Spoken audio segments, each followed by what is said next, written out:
What's up, brother? I hope you're having a phenomenal Tuesday. In this video, we got 5 major things to get into. Numero uno, I want to break down my trade from the day. Didn't go as well as I wanted it to, but I ended up getting out of the day unscathed. Then the next 2 things are going to be 2 very weak stocks with some very negative news that I think have further downside. And then the final 2 things are 2 stocks that I need to put on your radar because I think there's a chance that they could squeeze to the high heavens. Obviously, also give you a breakdown of the things to pay attention to for the remainder of this week. Now, if you enjoy this kind of daily degen trade update and market breakdown, don't forget to hit the like button. Don't forget to hit the subscribe button. With that being said, let's rock. By the time the world's largest casino closed out today, Tuesday, April the 2nd, the Dow tumbles nearly 400 points, falling for a second day in a rough start to a new quarter. I want to break down why that's happening, but first, I want to call out how Piper, my cat, who also happens to be an expert trader, knew what was going down. So daily degen report, as you can see, I only made $150 today, but better than losing money. So around 10:10 in the morning, Piper made her call out bearish 4 out of 5 confidence on the SPY with a call credit spread, and then also for the NASDAQ, bearish 4 out of 5 confidence. So not the most confident, but pretty confident that we would not be above 519 and 441 respectively to the SPY and the Qs. And if you look at how this all played out, wasn't the normal 100% gain, ended up making about 83% because the Qs profit were partial if you look at where the Qs ended up concluding the day. Now, for me, a little bit of a different story. And just for proof, I want to show you where I got in. I got in around 10:10 in the morning. I sold for 85. And then I got out at almost the end of the day, 348. And I only was able to buy it back for 70. So I only made $15 per one, which means at 10, I made $150. Now I want to really explain what happened. The market was weak. You can see this EMA cloud. We were breaking down and right around here, 10:10. I was like, all right, I don't think we're going much higher than 519. And remember, I played this on SPX, not SPY, but they basically move the exact same way. And near the end of the day, I was feeling good. I was like, all right, as long as it's below roughly 519, I should be fine. But it was slowly but surely grinding against me. And if you look at the conclusion of the day, the highest we got was 518.98. As in, my position was never tested. My short leg never tested, so I technically could have held to the end of the day, but in terms of risk reward, it's simply not worth it. My max gain was $80. My max loss on that particular position would have been $410 per spread. So risk reward, it's out of whack given the 50-50 chance when we were right there. So for me, like I said, I'm on this trading recovery. I'm in degen trading rehab, if you will, that I figured as we were coming close to testing my level at the end of the day, you know what? Live to fight another day. Granted, if I held out, I could have taken all the money and I would have got $800 if I didn't touch it. But like I said, I'm in trader rehab. I'm trying to have monk-like discipline. So as soon as I was being tested, I figured, you know what? If you see a little bit of green, just take it and move on with your life. And that's exactly what I did. So I'm happy that I at least lived to fight another day. Feel free to let me know in the comments below. Do you think that was the right move? Do you think that was the wrong move? Especially if you have knowledge of trading credit spreads, I would love to know how you would have handled this situation. Now, even though I got out of the day green, not everybody did. Tesla disappoints analysts by most ever in brutal blow for EVs. Analysts projections in recent days, shares drop as much as 6.7%, and it's all because Tesla had a massive miss on deliveries. Tesla shares fall after deliveries drop 8.5% from a year ago. Tesla reported first quarter vehicle deliveries of 386,000, a drop of 8.5%. According to the mean of 11 estimates, the expectations were much higher at 457,000. This was Tesla's first year-over-year decline in deliveries ever since 2020, when its operations were disrupted, obviously, by that Rona period. So Tesla getting destroyed on the day, ended up closing out down 4.9%. Little bit of a reversion, bounce off of a key support in the low 160s, this low that we saw from May of 23. If this does not hold in the coming days, I would be looking for how the support behaves around 152. That would be my next level. And obviously, if that doesn't hold, we might be talking closer down to 100. Now, obviously, with the lower highs, lower lows, this sounds bearish. I don't want to come off as a Tesla bear. In fact, in the long term, I think Tesla is going to be a mega money-making company. I am not a Tesla bear in the long term as an investor, but in the short term, you have to admit, lower highs, lower lows, poor negative fundamental updates, makes sense that the price action in the short term is currently favoring the bears. So the way I'm looking at it is saying, hey, I would love to buy a little bit more of Tesla in my long-term account at 152.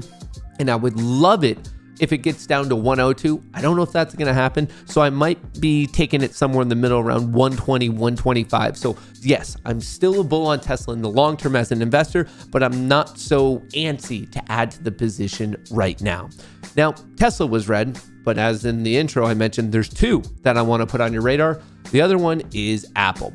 Apple is looking like crapple. I just made that joke up right now, and I have a feeling that my producer is going to yell at me. You're so dumb, for real. So just understand that if you're seeing this right now, it means I want to fight with my producer and or editor. So applause that we made it to this point, which I thought none of you would actually see. But anyway, Apple looking like crapple, and we're at this key support of 168. If that doesn't hold, 165, and then from there not holding, I would be looking at 160.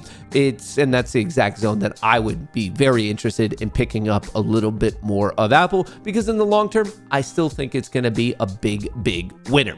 Now, just in terms of other things, so Tesla, Apple, not looking so good. I want to point out that in the short term, Bitcoin right here, having a clear breakdown, lower highs, and right now, we don't know how low this low is going to go, but we have a clear breakdown at 68,000, plummeting to 65. I want the support between 61 and 62. That's the level of interest to me. Just so you know, very quickly, Bitcoin trading at just below 66, market cap just below 1.3 trillion, and that puts overall crypto at just below 2.5 trillion. Now, obviously, if Bitcoin keeps falling, I would expect coin to keep falling, and don't be surprised if Mora and Riot follow suit, because obviously they're going to be highly correlated with the world of crypto, specifically Bitcoin. Now, let's flip the script. Let's talk about some of the exciting things that you probably should have on your radar, and that is DJT.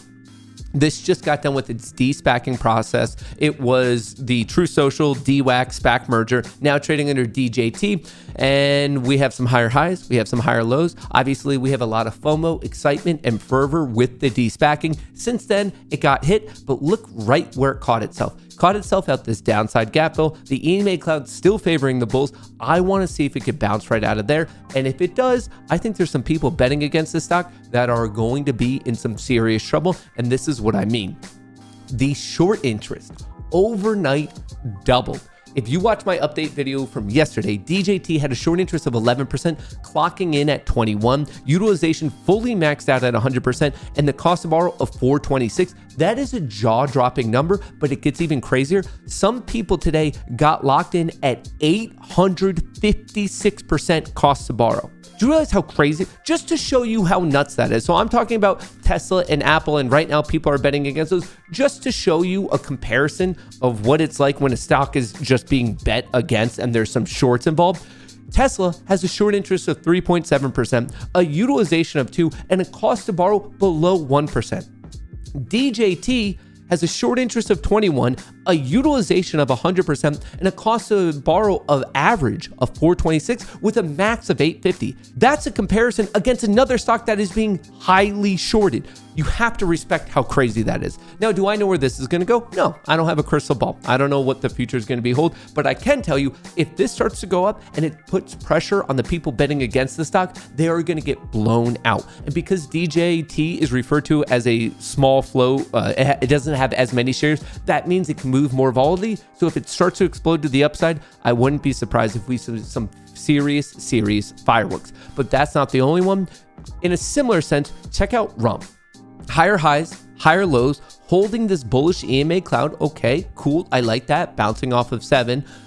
But right here, almost a new all-time high with the short interest. Its highest is around 19.7. We're at 19.6 right now. Cost to borrow still sky high at 43. Utilization almost maxed out at 98. The gasoline is there. It's the question of who's going to throw the lit match. That's the question. It might never come. It might come as soon as tomorrow. I don't know. I just want to put it on your radar. But I did see this.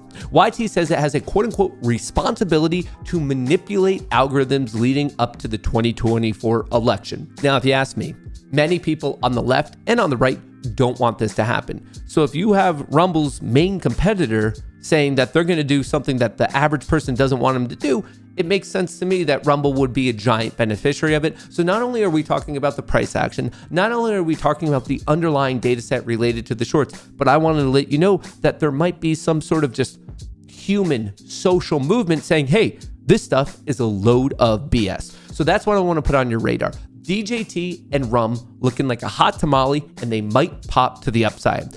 Tesla and Apple in the short term looking weak. And obviously I wanted to review my trade where I made a small profit, but hey, better than taking any form of a loss. And last but not least, I just want to let you know about what to pay attention to for the remainder of this week. As you can see on your screen right now, we got the JOLTS job openings today, pretty much came out in line. Early tomorrow morning before we roll up, we're going to get the European zone CPI, a measure of their inflation. And then the big thing probably to put on your radar is Chair Powell will be speaking just after lunch, 12:10, noon 10 o'clock. So make sure you are prepared for that. We're also getting an OPEC meeting. Thursday, the normal initial jobless claims. And then Friday, April 5th, we are getting the unemployment report because it's the first Friday of a new month. So make sure you know all about that. And I also wanted to let you know about the seasonality. So here's all those major macroeconomic events. We have a slew of Fed speakers. They just keep talking and chatting and discussing, and maybe something interesting will come out. But really for the remainder of the week, there's multiple Fed speakers speaking every single day. But with respect to Wednesday, bearish. This day historically, and by that I mean over the past 2.5 decades, has favored the bulls 48% of the time, i.e. the bears 52% of the time. But when the bears win, they win with greater size. So that's why the equity curve generated by hypothetically buying at open and selling at close has been going down and down and down because there's a slight bearish skew. So I just wanted to put that on your radar. That's what I have for you. I hope you enjoyed the video. If there's any piece of content that you want me to start including in these daily wrap-ups, let me know in a comment below. Whenever you guys make it to this point in the video, it means so much to me. So thank you, thank you, thank you. I appreciate it. I'll catch you in the next one. Have a beautiful day. Peace out.